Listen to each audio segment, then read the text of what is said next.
Hi, everybody. Thank you, everyone, for joining the Illinois IP Alliance's event today. Fun with non-fungibles. What can NFTs do for me? My name is Alex Karana, and I'm the owner of Karana IP Law, and I'll be moderating today's Alliance event. If you're new to ILIPA, the mission of Alliance is basically to serve as a connecting hub here in Illinois for organizations, basically to help facilitate creation, enablement, and protection of intellectual property. Membership is currently free, so if you'd like to join, you could visit our website, ilipalliance.org. I just want to also thank you to IPLAC for co-hosting this event. And I'm going to introduce our speakers for today. Have the great pleasure to have this discussion with them today. First is Rumi Morales. Rumi is the partner and board member at Outlier Ventures, which is a leading venture firm investing in open data economy, including digital currencies, decentralized finance, and non-fungible tokens.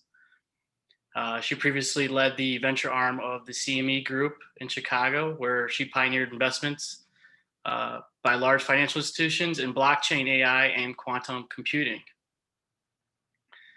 And then on the legal side, we have Zach Smolinski joining us today.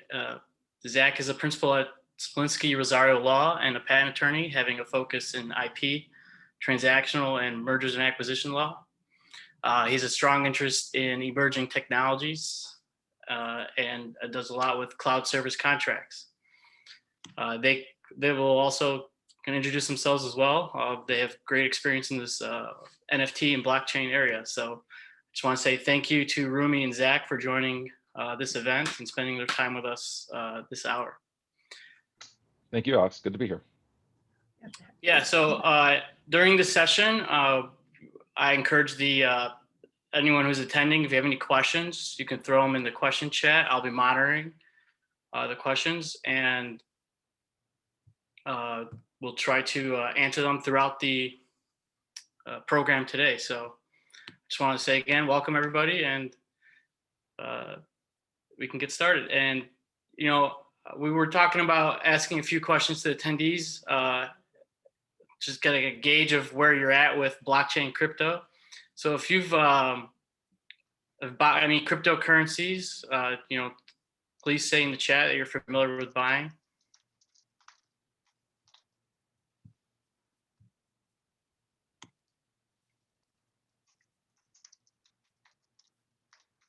We got one. I like familiar with buying versus buying. Yeah, if you've actually bought cryptocurrencies. Pull the trigger, right? Yeah, nobody should feel any obligation to talk about their purchases, of course.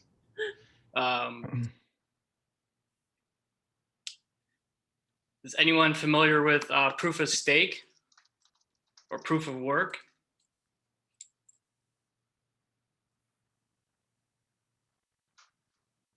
Okay, cool.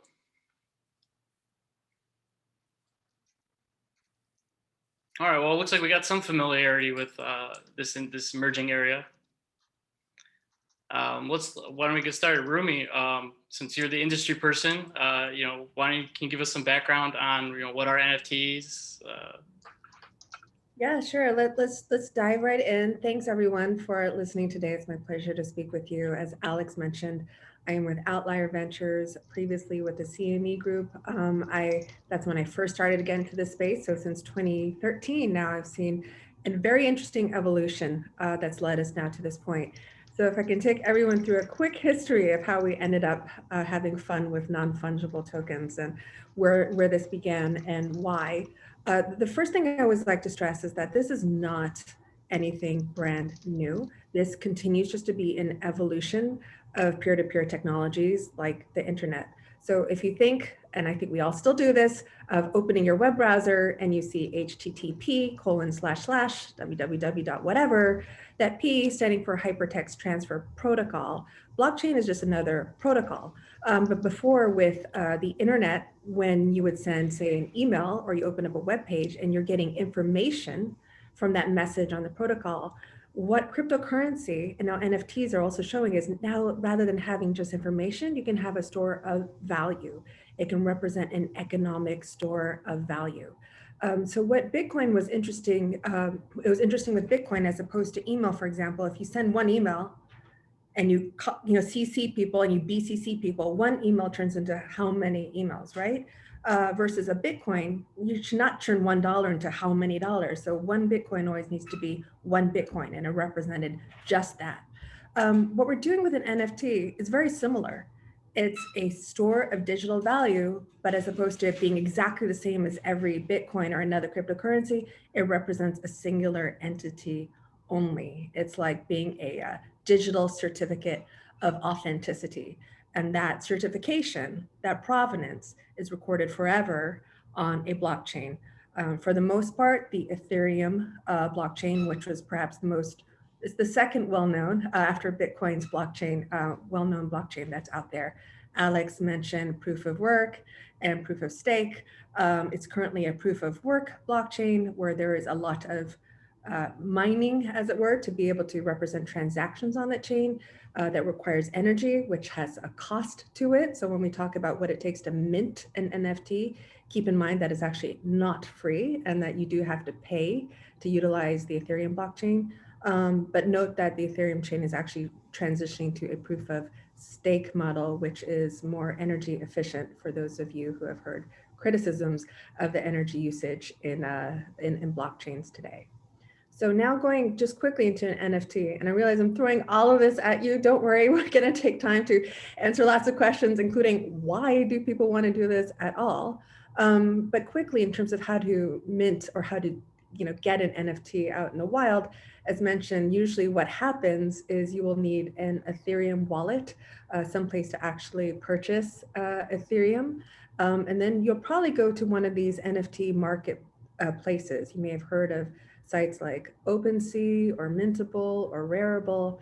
Say, for example, then you'll go to Rarible. It's as easy as uploading a digital image that you may have created, just like you might upload a YouTube video, paying for that minting process through your Ethereum wallet. So you pay for Ethereum, and then it essentially is there with that digital thumbprint in perpetuity. It's important to note for anyone who is concerned about hacking or you see articles about cryptocurrencies being stolen. It's never the fault, or it hasn't yet been the fault for the most part of the Bitcoin blockchain or the Ethereum blockchain itself. It's usually things that are placed on top of it, an application or whatnot. But so when I say it's permanent, yes, we are relying on the permanence of these blockchains, but just like I think we feel HTTP might be around with us for a while. So we can have confidence that the Ethereum chain will be with us for a while. So it's then listed on Ethereum. And I think what's important here, and Zach, who is a lawyer, I'm not, but we can then talk about, the intellectual property issues, provenance issues, who owns what. But I think what's really cool, and I'll stop after this point, is the fact that it is identity and ownership, and then royalties and revenues are permanently traceable. So let's say that you create an NFT and on a marketplace, someone chooses to purchase it. That person then sells it to someone else, who sells it to someone else, who sells it to someone else. You as the original creator can always get royalties from all of those sales, right? As opposed to, for example, let's say you're Vincent van Gogh and you sell your painting and that painting then gets sold to someone else. I mean, poor Vincent, he had many issues going on, but we also know he never collected royalties on all those sales, right? NFTs make something like that possible. So this is very, very interesting to content creators, especially for those who are dependent on the current infrastructure around creative arts, music, media, so on and so forth. This is a way to directly get your product to your fans, to your users, and to be compensated for it without any middlemen necessarily taking a piece of the action, or even if they do and participating in the beauty of the art that you've created, you can still always gain some revenue, some rights for the work that you've done. So I've just thrown all of that at you as a brief little introduction. Like I said, happy to get more detailed with questions or as Alex moderates this panel. So thanks. Thank you, Rumi. To kind of break it down a little bit, I know you said a lot. Just some terms, if you could maybe define some terms, maybe like proof of work and proof of stake. What's the difference between? Sure. I mean, for those who've heard of mining or, on a blockchain, and this was the original way that a transaction or anything could be noted on the Bitcoin blockchain, is you would have a group of people or computers or servers authenticating or deciding upon which transaction is true. So whenever something used to be posted or is posted onto a Bitcoin or Ethereum blockchain, there are a group of people solving increasingly complex problems, and whichever computer is able to solve that, then it gets proven, right, that you do this work, and then that gets posted onto the blockchain, and people recognize that another block has been created, and then you move forward from there. When the Bitcoin blockchain started, a lot of the people who were mining were doing so with pretty simple computers. Not so much power was needed for it. As the Bitcoin blockchain and other proof of work blockchains become more complex, as more transactions get posted, more computer energy, more server capacity is needed.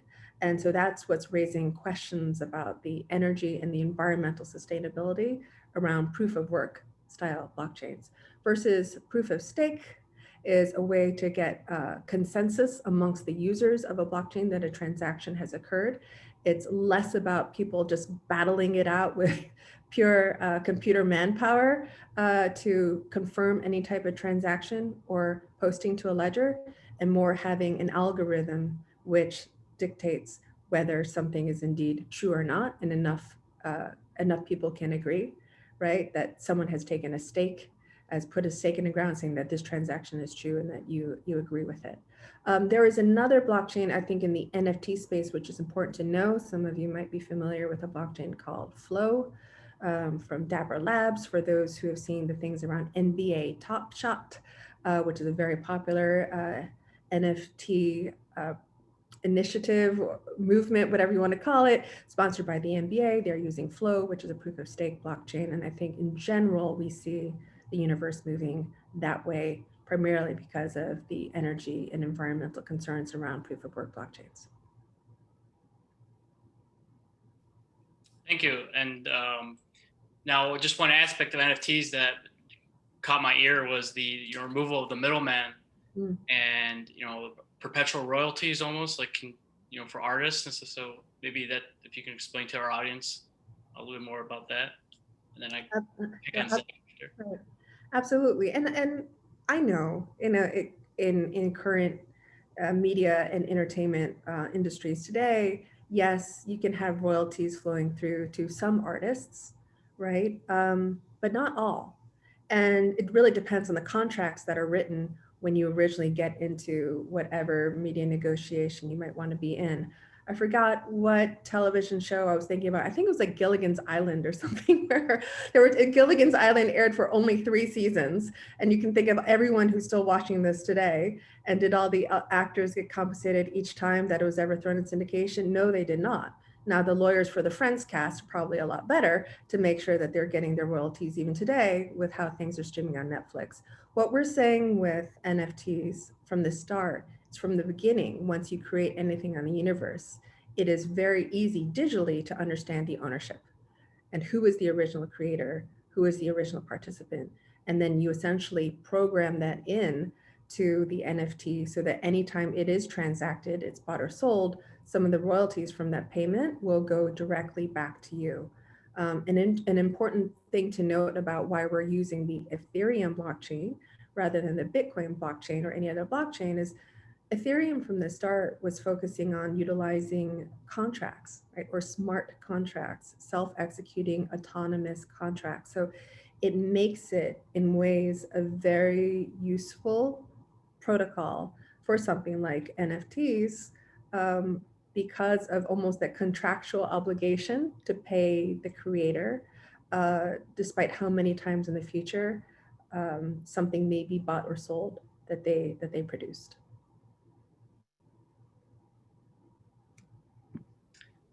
Very cool. Now I'm gonna maybe shift over to Zach and just kind of, Zach, if you could explain, what are kind of like the considerations that, before minting these NFTs should like an artist or anyone who's minting NFTs take? Yeah, thanks, Alex, and thanks, Rumi, too, for that thorough introduction here.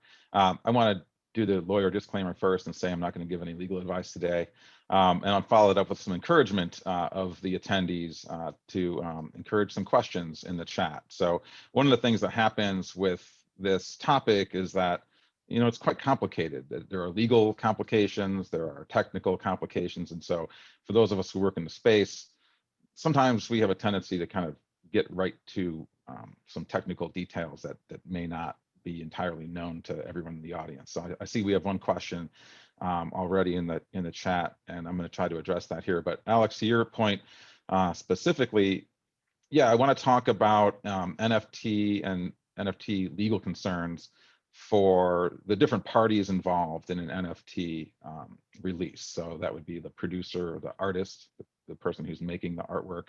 I want to talk a little bit about specific issues that might tie into the seller, who might be different than the artist. And then maybe some things about what a buyer of an NFT should be concerned about.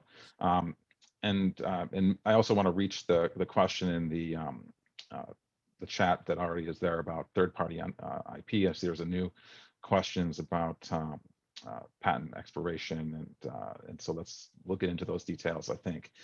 So specifically on the producer side, this is a field where people who have experience in pre-existing areas of law can make a lot of parallels in what they're doing to the NFT world. And specifically, anyone who has represented artists or who has experience with the law around art, and specifically and most obviously visual art, but as Rumi mentioned, there is a growing use of these NFTs for things like music, things like video. So obviously the underpinning law for most of this content is copyright law.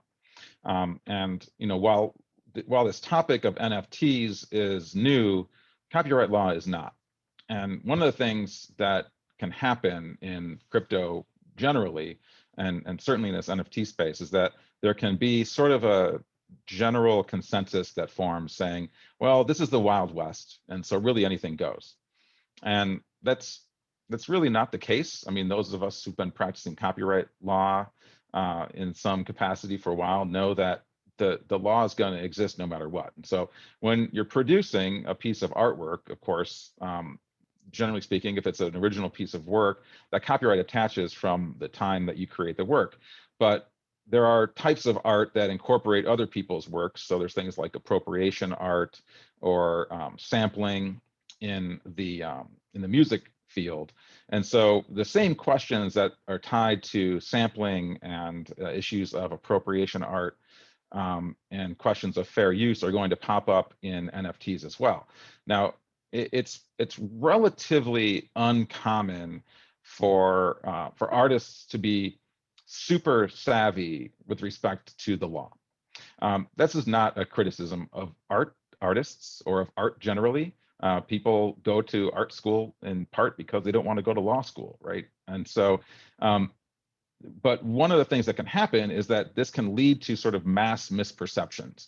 So one of the things that I've seen in chat groups and stuff like that about NFTs is that, well, fair use is fair use, and you can use other people's works relatively freely in creating these works. And they point to examples of other people doing that, right? Well, for lawyers, we understand generally that fair use is a very, very complicated evaluation that can be very expensive. It's not a get out of jail free card, and it's a defense to a claim of infringement. You only really reach those issues if you've been sued. So that's one issue, is that one of the things that can happen in the space of crypto law generally is that you'll have these attorneys who are sort of crypto lawyers, and they have a lot of knowledge about crypto stuff generally, but they may not understand the basics of the copyright issues that go into these. So, I think that there are sort of topics of producer beware, seller beware, of course, buyer beware with this. I try not to be the doom and gloom attorney who comes in and tries to put the brakes on all this stuff, but those underpinning legal issues are still going to exist. So for artists who are creating their visual works, they probably have a decent understanding of the legal world that they release their artworks into, and in a sense, this is very similar to the creation of a painting that you might sell at an art festival or something like that. One issue, of course, is that NFTs, once they get onto these platforms, the visibility is much greater than bringing a piece of work to like an art festival or a gallery, right? This stuff goes online, it's searchable, and in some cases, the hosting of these images can make it such that taking down the image is really, really difficult or verging on the impossible. One of the characteristics of a blockchain is that it's sort of pseudo immutable. It's very, very difficult to change something once it's on the blockchain. And I don't want to get too much of technical detail here, but one of the hosting options for images is this thing called IPFS, the Interplanetary File Server. And if you host those images there, it's really, really difficult to get those things off. It's a peer-to-peer system. So, I'm trying to sort of point out elements about this topic that are a departure from what artists and producers and sellers and buyers might be used to in the art world. And another thing we're seeing is that the values tied to some NFTs have ramped up just astronomically. So the most famous NFT sale is from an artist named Beeple. I think with his sale, he became something like the second greatest sale ever attributed to a living artist was tied to his NFT sale through the Christie's auction house. So, and I think what we see is this sort of long tail distribution where we're getting like a handful of artists who are getting a huge success through selling NFTs. But it's also worth remembering that a lot of NFTs get posted on these platforms and they don't sell. So one of the things that's happening in this space is that artists are seeing the major, sales, and those are huge, and if you're a visual artist, first of all, you're trying to get seen. It's a very difficult marketplace. And this is a route toward income that a lot of artists didn't have before. And in a lot of ways, I think that's a good thing for visual artists and musical artists who are starting to use these. But also it's a space for some caution because, just as the Illinois State Lottery is not going to tell you how many people lost today, right? They're going to focus on the winners. So do the NFT platforms and the press in this space focus on the winners. So that's not really a legal tip, but it's more of like hey, be careful what you do, because it can be very expensive just to get an NFT out there. And different platforms have different rules, but generally speaking, you are going to have a certain amount of some cryptocurrency in your wallet. You may have to stake or straight up pay a certain amount of that cryptocurrency to get an NFT listed. And so you can pretty quickly be, hundreds of dollars in the hole before you even post one of these things to one of these platforms. So I would say be careful about that, just from a business perspective. Moving on to, and also I think one of the things to be concerned about for a producer of art, just real quick, is the risk of duplication of your artwork in NFTs. We are seeing examples of relatively well-known visual artists finding out that someone else minted their artwork in the form of an NFT. The NFT craze really has only been around for something like 6 months. So we don't have a huge selection of court-decided cases to show what happens and if these NFTs get posted with someone else's artwork. But the results are relatively predictable. I think if any artist cares enough about it to hire an attorney and go after someone who posted their artwork without authorization, that's going to end up generating some case law. Most likely it's going to be copyright infringement and sort of open and shut type of case, but that's one area of risk for artists, is other people taking their artworks and putting them online. And then also for artists, I would be careful about things like right of publicity, use of other people's likenesses. These, of course, can generate liabilities, and if you're not really careful about that, that can get really expensive to defend against something like that. For the sellers, I think the key risks are, one, clarifying potential misunderstandings of what NFT ownership really means. And there can be a perception in the NFT space that ownership of the NFT means, quote unquote, ownership of the artwork or ownership of the file. And on its surface, the ownership of an NFT really is not tied to either of those things. The ownership of the NFT is literally related to ownership of the token, which generally is going to contain some sort of link that hopefully points to the accurate file that is referred to in the NFT. So there is this sort of slipperiness of language in the NFT space, just as there is with the crypto space generally. And for sellers, I think it's worthwhile to try to clarify those things so that someone who's purchasing your NFT understands what they're getting. If your intent is to pass along the copyright or to pass along specific licenses with the NFT sale, then you can be explicit about that, and you can include terms and conditions even in the NFT itself or in a link in the NFT. I think that's also something that's sort of being teased out right now, is like, what's the best way to inform a purchaser of these things? But definitely something to be aware of, right? Because at least for me personally, I think that there's this idea that by owning the NFT, you're somehow gaining rights in the work, or you're gaining rights in the files or something like that. And it's just generally speaking not very true. In fact, when people really learn what NFTs grant you, the grant of rights tied to an NFT is paper thin, unless there's some other description that goes along with it. I mean, it's really not a whole lot that passes along with it. But for sellers, I would say, any legal issues that are tied to digital arts, image distribution are going to also apply to NFTs, with probably a few wrinkles that make it a little harder to reverse NFT issuances. I'm not a securities lawyer. I don't opine on securities law, but it exists. And if someone is selling NFTs, and one of the things that's happening is sometimes, for example, you'll have a series of artworks that are sold as an NFT. So let's say 50 quote unquote digital prints being sold as separate NFTs. Well, is that essentially securitizing the artwork? We don't have any real statement on that from the SEC. I think it's a maybe. But one of the things you want to stay away from, unless you really want to play this game, is the concept of selling unregistered securities without understanding A, that you're selling the securities, or B, what the requirements are for selling securities. So I'm not going to say that every NFT sale implicates securities law, but for those who are really wanting to participate in the space, it's something to at least consider. And I would recommend talking with a lawyer who has a very sound understanding of securities regulations.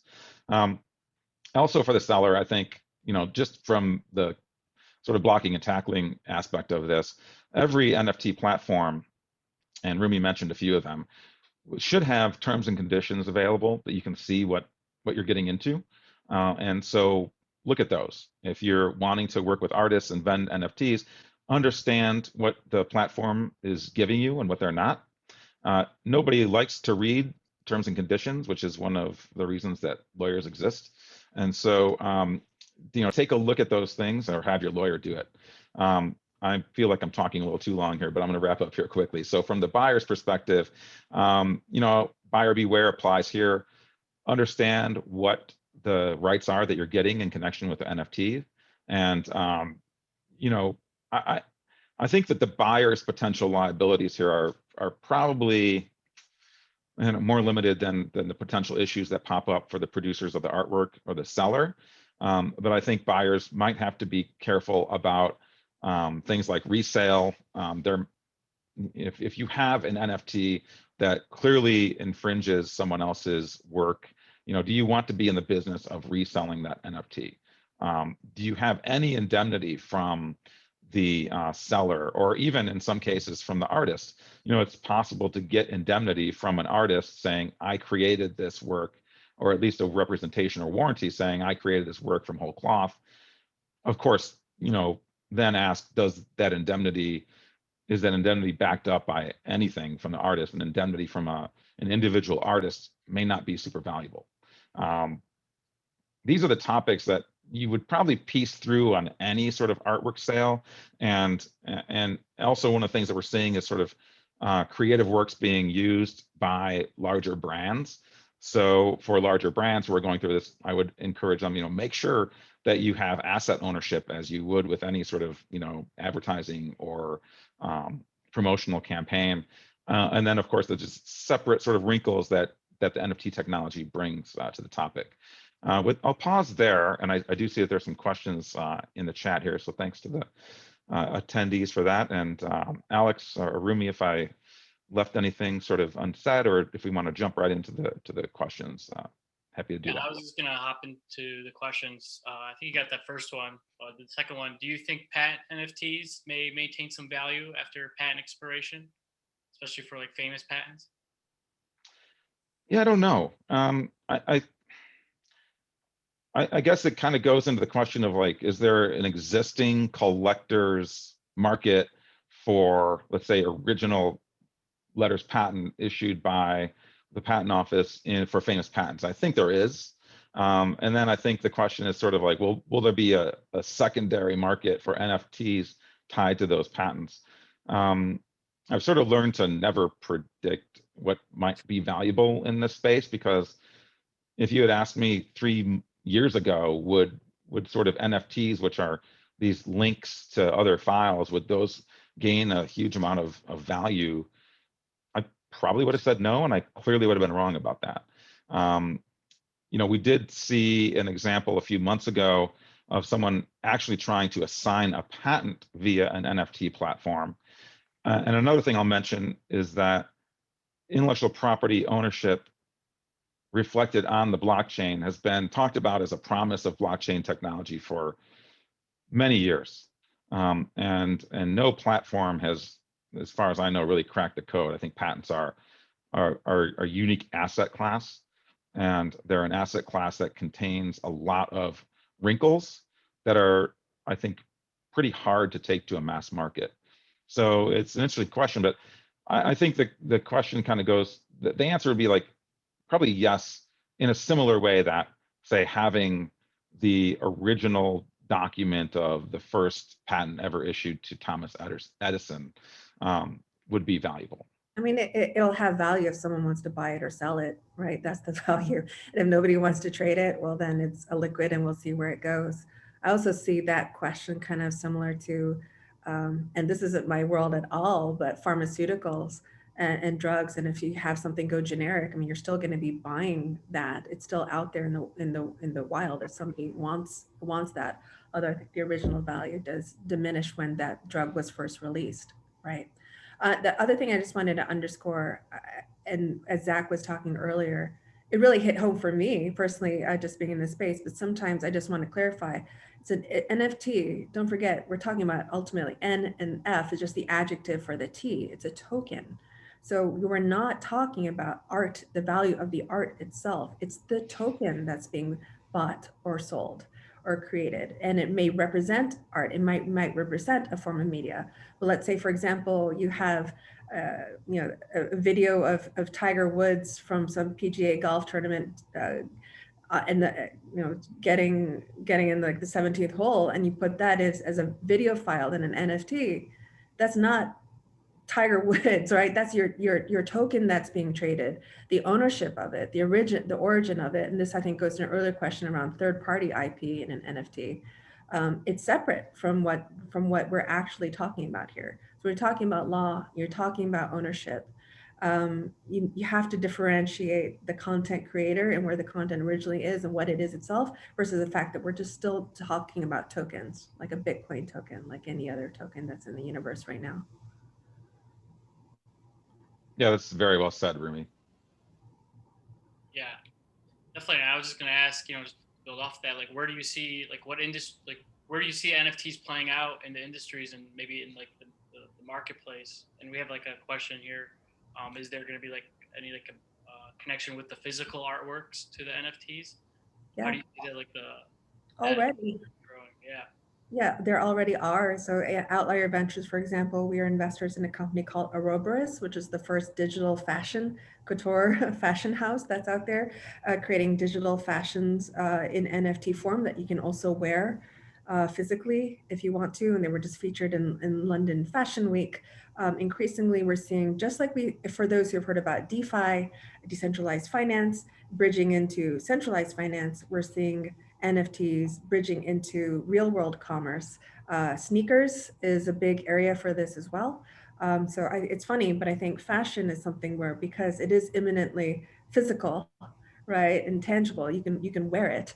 That's perhaps the first crossover at least that I'm seeing between NFT and world. But there's this whole emerging, exploding world now around decentralized commerce, electronic or virtual commerce. You're especially seeing this in gaming worlds, and that's another environment where you're going to probably have NFT to tangible world crossovers, I believe.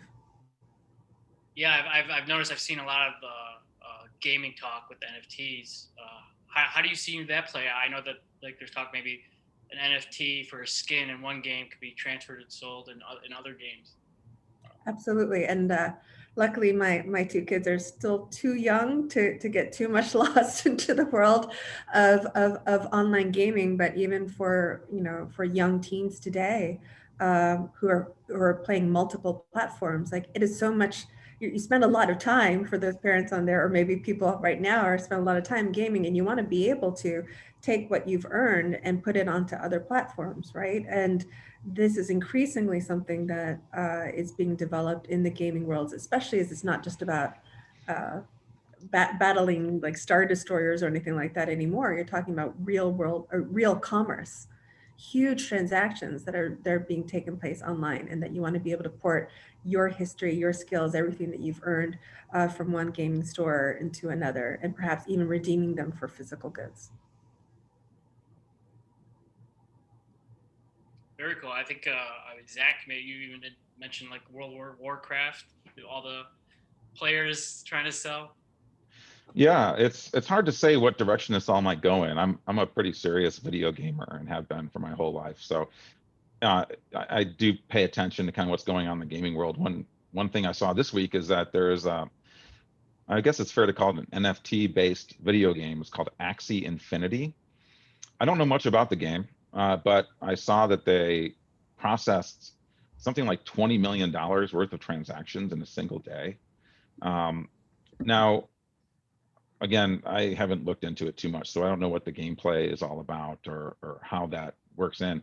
One of the things that can happen though in NFTs and in crypto generally is that things just get super popular, and you'll have instances where, whether or not something is really tied into benefits within a video game, there may be something where it's like, wow, I really want that particular character. And if I can have some claim that I own like that unique character, maybe that, for me as a gamer, maybe that's something I would really care about. So yeah, I mean, I think it's probably a situation where we've just kind of seen the initial tries at this, but with that game in particular, I think it's AXIE space Infinity for those who want to check it out. It does seem like they're having a substantial amount of financial success with that model.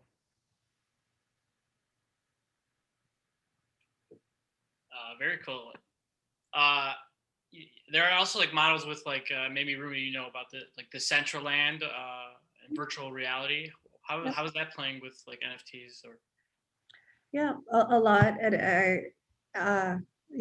everyone is able to create whatever they want in the universe that they want. For those who have seen the movie Inception, it kind of reminds me of that. If you create your own world and you build things on top of it, and people find it's cool, you can sell it. So it's kind of a combination of Yeah, Wolf of Wall Street meets Inception. Just throw two Leo DiCaprio films together, and you've got Decentraland.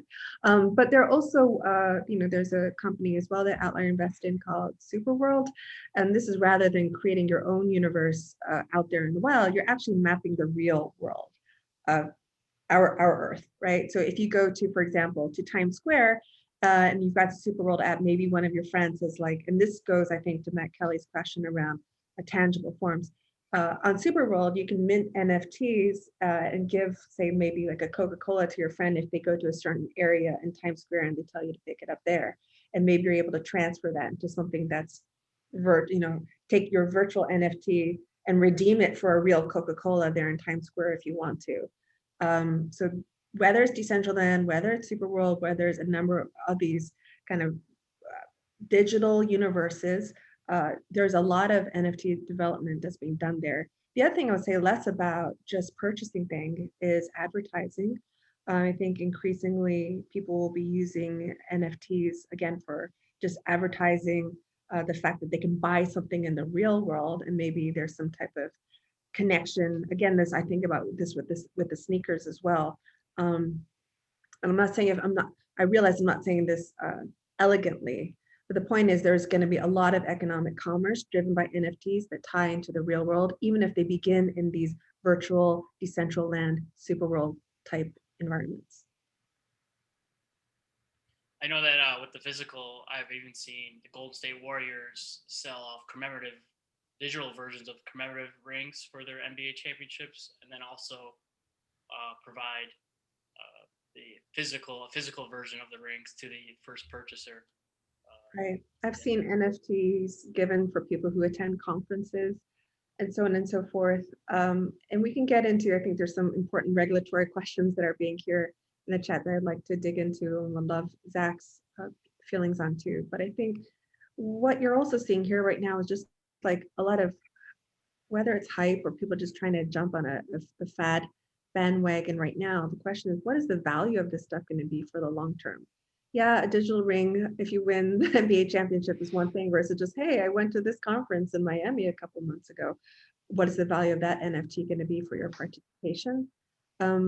And that's going to go into another world of how people are going to want to monetize or extract value from their NFT if they don't achieve liquidity in a marketplace. But I will pause there because now we're gonna, I know Zach said he wasn't a securities lawyer, but that really goes in the securities land when you're talking about the fungibility of a non-fungible token, right? The fractionalization of an NFT. But in general, yes, there's a number of regulatory issues here that we should probably touch upon. Sure, I think one of them is jurisdiction. Given that the blockchain is kind of all over worldwide, really. How does the enforcement play out with jurisdiction, and then on the flip side, who's regulating all this content on there? It may just be it's the blockchain, right, or the smart contracts. Yeah, I mean, the topic of regulation with respect to NFTs and crypto generally is a huge topic. I mean, if you really are interested in this question, you could probably spend dozens and dozens of hours looking into all the different regulatory regimes that might touch these topics. In the United States, we have the SEC, which is supposed to regulate securities, and then we have the CFTC, which regulates commodities, futures trading. And so I think there could be NFTs that are created that might be securities. I think in some cases you might have situations where you're going to have perhaps futures trading on NFTs, and certain types of NFTs might be categorized as commodities. And then aside from the regulatory side of things, so that's more of like the financial regulatory side, of course, like Europe and has their own financial regulatory regime, as do most other countries. And then there are sort of multi-country collaborative finance regulations that are looking for things like money laundering. One of the things that happens with crypto generally is that money laundering can be implicated. So you have regulations like so-called AML KYC regulations, that's anti-money laundering and know your customer. And also on top of all of this, there's also the question of, depending on the role you're playing in this ecosystem, are you essentially serving as a money transmitter? And then do you need money transmitter licensing? And where do you need those from? And so I would say that there's probably no magic wand that you can wave to relieve yourself of all these different obligations. People try different things. People try to register their businesses in different countries or have a so-called purely decentralized business where they don't have a headquarters. And there's some thought, well, since I don't have a headquarters, you can't reach me because I don't work in any jurisdiction. I just don't know that there's any real meat to those arguments. And I think, and I'm also not an expert on the topic of jurisdiction with respect to financial regulation, but I know enough to say, if you're courting and working with customers in a particular country, you're probably opening yourself up to regulation by the regulatory bodies in that country. That's another thing we see in the space is people try to geo-fence out the United States because the United States has a relatively robust system of regulation and enforcement. And you also see these actions with respect to taxation and where are you making your money and where do you have to tell governmental bodies that you're making your money. It gets extremely complicated. Another thing overlaying all this is how are you handling the privacy regulations and concerns in all these different jurisdictions? So the privacy issues in the United States are going to be different than they are in the EU. And are you keeping personally identifiable information? Are you keeping information about your customers? Could someone look at your site and determine who these purchases are and what they're doing? And what are your obligations to those customers? One of the things that's very common in this space from a practical perspective is that you'll have someone who has a great idea and they'll start getting into this stuff. And the next thing you know, and this is my opinion, so take it with a grain of salt, but they're essentially racking up sorts of legal analysis obligations that, in my opinion, are reaching into the tens and hundreds of thousands of dollars before they've really done anything, before they've made a single dollar on a sale, right? So I see there's a question about sort of the regulatory Wild West, and you hear that phrase a lot. And are we encouraging artists to join this? And is it a false inducement to bring people into these systems? I don't know, but I think it's at least a topic worth thinking about. And I think there is a question of, are artists, are creators entering these processes with their eyes open? Are they happy with the way things are going? And many are. Yeah. I spend time in chat rooms with various visual artists, and one of the very common narratives is 6 months ago, I couldn't sell my visual artwork online. I was giving it away for free. I was posting on various art sites. Now I'm paying my rent by selling these things, right? So I don't mean to paint this as purely exploitative. There are clearly a number of artists who are doing very well with these sales. So with all this stuff, it's very nuanced. Stuff gets very complicated. I think one of the difficulties with being a lawyer in this space is sometimes it's just difficult to get the client's attention. Like, hey, you should pay attention to these regulatory issues, or you should pay attention to copyright infringement. And one of the reasons for that is that we don't have dozens and dozens of NFT issuances getting slammed for copyright infringement, at least not yet.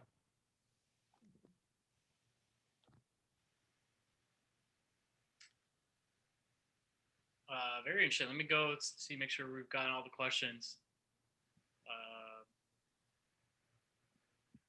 Let's say someone crowdfunds an idea by selling NFTs, the value of which will increase if the idea succeeds and business becomes profitable.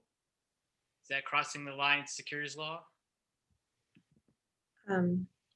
Very on topic, where I'm going to put it in the chat, is at Outlier Ventures, we actually created a funding mechanism on just this topic, actually crowdfunding NFT ideas. That's so funny when I saw, Nicole, when I saw your comment, I'm like, oh my goodness, what a nice segue into what we're trying to promote here at Outlier. For those familiar with, when ICOs first came out and tokenized projects, you had something developed called SAFT, right? Which is modeled after Y Combinator SAFE, but a simple agreement for tokens.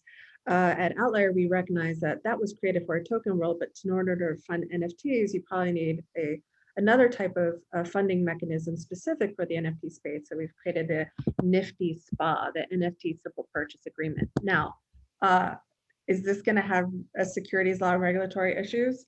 Most likely. Well, we're definitely talking to a lot of lawyers and regulators here, but I'm so glad I'm talking to you and this audience right now. So I would encourage all of you to read this and give us your feedback, because we do want to make sure that this universe of people involved in NFTs, and Zach touched on so many of the benefits just now, especially for artists and creators. We want to make sure that fundraising is done here in a compliant and regulatorily, in the future, like a regulatorily compliant way. But we want to be able to get as much feedback as possible. So I welcome your ideas there. But in general, there are a lot of things that are crossing into securities law when it relates to NFTs. I mentioned earlier my own focus these days on the fungibility of NFTs, and the fact that many times, I mean, I can foresee a lot in the future, people wanting to be able to get liquidity, to be able to sell parts of the NFT, maybe not the whole thing. I think Beeple, in that $69 million sale of his artwork at Christie's, started to sell portions of his art away, because NFTs can allow for that fractionalization. People are starting to use NFTs for collateral. Many times people are talking about now having derivatives off of NFTs. If NFT is the underlying asset, are you able to create derivatives on top of that? Can you create an index of NFTs? Let's say that you don't want just one art, but you want to do some thematic investing of, say, all art that was produced in the first half of 2017, and then create an NFT index just focused on that. Well, yeah, then we are definitely running into securities issues. This is not unlike the development that I personally witnessed when I was at Goldman Sachs on the credit default swap desk in 2004-05, and a lot of the evolution that happened there. Now, we're not talking about the crazy amounts of financial dollars and leverage that was ultimately placed in the CDS, CDO, and that market, which kind of contributed to the global financial crisis. But my whole way of saying this, my point of saying this, is that this universe is moving really, really fast in terms of its development, with really no regulatory clarity or guidance yet whatsoever. The SEC has been making statements about crypto in general. We know that Gary Gensler knows this industry, right? He taught a blockchain course at MIT prior to becoming the head of the SEC. But we are just nowhere near as fast from a regulatory or legal standpoint, understanding crypto in general, much less what an NFT is and what derivatives on NFTs may represent going forward. So there are just so many issues here that are coming up, and it's very, very challenging to keep up on. I remember in 2019, I think I was at a panel to, I think it was a national forum or national something of bankruptcy judges. And it was interesting because I was sitting on the panel, the guy in the far end of it was dealing with Mt. Gox issues that happened 5 years prior. And my own job as a venture capitalist is to think 5 years ahead. There's a huge spectrum now of where we are with NFTs versus people that are still trying to go through Mt. Gox bankruptcy rulings and whatnot. So it's definitely going to be a challenge. There are lots of things here to unearth. And I just applaud all of you really for even listening to this webinar and being educated, because this is something that we all have to be able to stay on top of. There's going to be so many outstanding issues, but you're not going to halt the market innovation in the space. It's happening very, very rapidly. So if it's happening so rapidly, how does like our audience, keep up with this stuff? You have any recommendations for resources? Or yeah, it's keep up with news as well. Zach? Yes, I think it's pretty hard to keep up with the space, to be honest. It takes a lot of effort. There are a few different websites that have crypto news, but sometimes those websites filter the news through their own biases. So one of the most difficult things about learning this space is separating out those messengers who have a bias in favor of getting you to buy their stuff, or in favor of finding that this area is like super valuable, right? One of the resources that I rely on is Twitter. And I think if you go on Twitter and start to, just type in NFT crypto law, you'll pretty quickly find discussions of these topics. I say Twitter because this stuff is evolving on a day-by-day basis. And of course, with Twitter, you get that feed that if new stuff comes out, it's going to come there. So if the SEC issues a new ruling, probably a link to that ruling is going to appear on Twitter faster than it will appear on, say, the Wall Street Journal website or the New York Times or whatever else might be reporting on those things. I also say that with a grain of salt because it's sort of a fire hose of information, and it can be very difficult to tell what's real and what's not. So, there are crypto industry publications. One of the best known is CoinDesk, and they're covering a pretty wide range of crypto topics. And Rumi or Alex, if you have any other sort of go-to resources in this space. I was just thinking, to the extent that our audience is comfortable with it, most time the best way to learn is by putting your own skin in the game. If you get involved, if you actually mint your NFT and you watch it over time, you will pay attention to it a lot more. It's pretty straightforward actually. There's a question around NFT adoption changing over the next 5 years that just came in. I think what's interesting for me about NFTs is actually encouraging a whole new audience into the crypto space that wasn't involved or interested in it before. NFTs are somehow easier for many people to get their heads around than a digital currency. Commerce is easier around for people to understand than financial market infrastructure. So I always think of NFTs becoming more popular than DeFi, just because you have more people being able to get engaged. But if you want to learn, if you want to stay on top of it, I won't say just dive into the deep end. The water will be a little bit cold, but don't worry, swim around a little bit, mint your own NFT, watch it over time. And I think that's a great way to also stay on top of it because you have a personal incentive and interest to do so. Cool. Thank you very much, Rumi and Zach, for joining this hour. I just wanted to throw this last quick question out, and we can end this. What has been your favorite NFT that you've seen? And we'll end it. Or most interesting. Well, sorry, I since I have a captive audience, I'm sorry, I'll just say the NFT that is my least favorite, if I can answer it that way, is the $69 million sale by Beeple. And actually, if you looked at all the art that was contained in all the images, unfortunately, this speaks to a lot of the crypto bro crowd and the earlier crowd here. A lot of the images are very sexist, very misogynist. This is still a tough industry, especially for women and minorities to penetrate and to get into. So I hope as the NFT space develops, as more content creators get involved, that it is very inclusive. It represents the interest for all artists of all genders all over the world, and not just a subset of people who are throwing their crypto weight around. Yeah, that's a good point, Rumi. Definitely like to echo that. It's that Beeple work got so much fame and publicity, but if you look into like some of the specific pieces that made up that work, it's like, why? No. Right. Yeah, and I think we all want to see the maturity and growth of the space. So yeah, hopefully better NFTs to come. But sorry, Zach, do you have a favorite? Yeah, I don't off the top of my head. I mean, I've looked at a lot of them.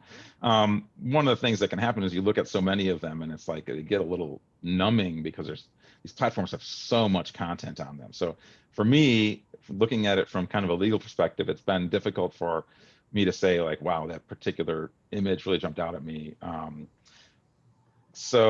I think that kind of points to what NFTs are. I think, at least for me, it's really difficult for some of these works to stand out above others. And there are eye-catching works in this space, but one of the interesting things is like, there are some interesting artistic evaluations of works in this space that talk about, and Rumi, I think the Beeple work is an example of this, that talk about kind of an uninterestingness of this. Like, it's very difficult, I think, for me to consume a piece of visual art on a phone or even sometimes on a television screen. And so I think it points to like the impact of the physical artwork. So it's kind of hard for me to point to one specific where I'm like, wow, that one really caught me. There have been a few, and also bluntly, I just can't remember what they were right now. But Alex, do you have any artists or any releases that have caught your eye? I think with NFTs, there's all these different collections that artists can make, and some collections like the WWE collection or Snoop Doge collection, play on the Dogecoin. So those are the crypto punks. Those kind of pretty cool. So, but yeah, it's a vast marketplace. I think there's all these NFT marketplaces, like popping up, kind of like the .com boom. So it's gonna be interesting to see where this all heads out to. But with that, I just want to say thanks to our audience for joining us for an hour, and thank you, Rumi and Zach, again for your time, and also thank you to iPlac for co-hosting this event, and then also my program committee, Mickey and Pete and everyone else. Thank you very much. So, All right. Thank you, everyone. Thanks, everyone. Take care. Bye.